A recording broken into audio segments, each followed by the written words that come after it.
Now, you know that we here on this show love nothing more than highlighting cases of progressives getting mugged by reality. And gosh, have I got a doozy for you this week.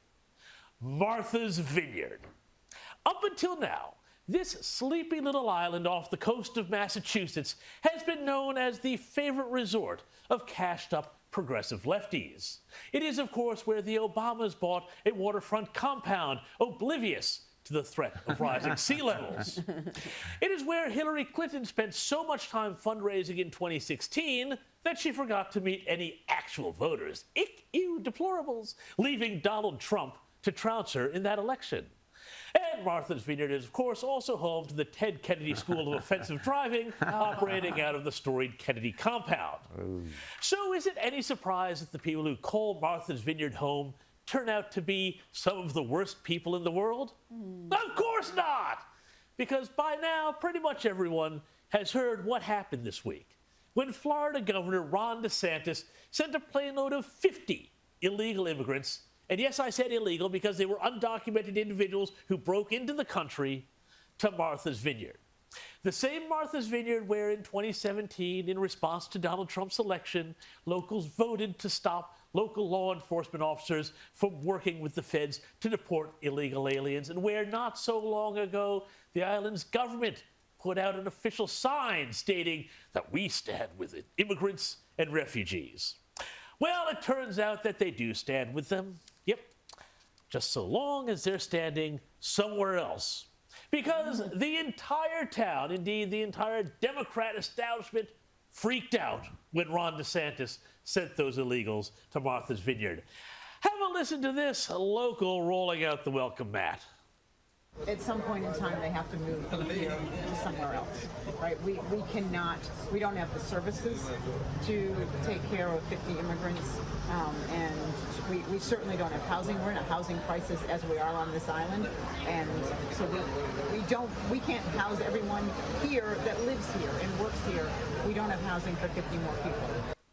Now, she wasn't identified, but somehow I have a feeling when that lady was born, her parents named her Karen. And it wasn't just the locals or their government, which declared a humanitarian crisis over just 50 people showing up unannounced and quickly, yes, you guessed it, deported them to a nearby military base, which is, of course, the sort of thing that had Donald Trump done it, would have had Alexandria Ocasio-Cortez having a weepy photo op before you could say kids in cages. Now, though, the tables have turned. A Republican has beaten the left at their own game, and the media is not happy. The Guardian called Florida Governor Ron DeSantis' move un-American, and this time they actually meant it as a bad thing. The Washington Post called it cruel. I mean, I don't know about that, though the Martha's Vineyard lefties whose hypocrisy was exposed probably didn't think it was all that kind. And in a now-deleted tweet, NBC News quoted a left-wing activist who compared DeSantis' move to illegally dumping trash. Ooh. Classy. Yep, that's right. Well, as I always say, when people tell you who they are, believe them. Anyway, forget about those guys, because let's talk about Ron DeSantis. And I think his move of shipping illegal aliens to a left-wing stronghold like Martha's Vineyard was genius. And it shows he is the sort of fighter who would be perfect to take the Republican Party to the 2024 election. Because all he did was what successful political activists always do. He made the other side live up to what they claim to be their principles. Remember, for the left, open borders are a matter of morality. You may have seen my interview with Ami Horowitz on the U.S. Report on this station a few Fridays ago, when he interviewed New Yorkers and found they all agreed with the proposition that borders were abhorrent. To the left, the very idea of having a line on the map and saying you can't come in here without permission is racist, fascist, akin to Nazism, and hell, probably transphobic as well. Yet when you scratch the surface and you discover what they really mean is we are actually happy for illegals to come into the country so long as they are someone else's problem and not in our lefty communities. It's fine for border communities in places like Texas to cope with thousands of illegal migrants a day, they say. And it is fine for the Biden administration to send plane loads to unsuspecting suburbs that need a little help in the diversity department.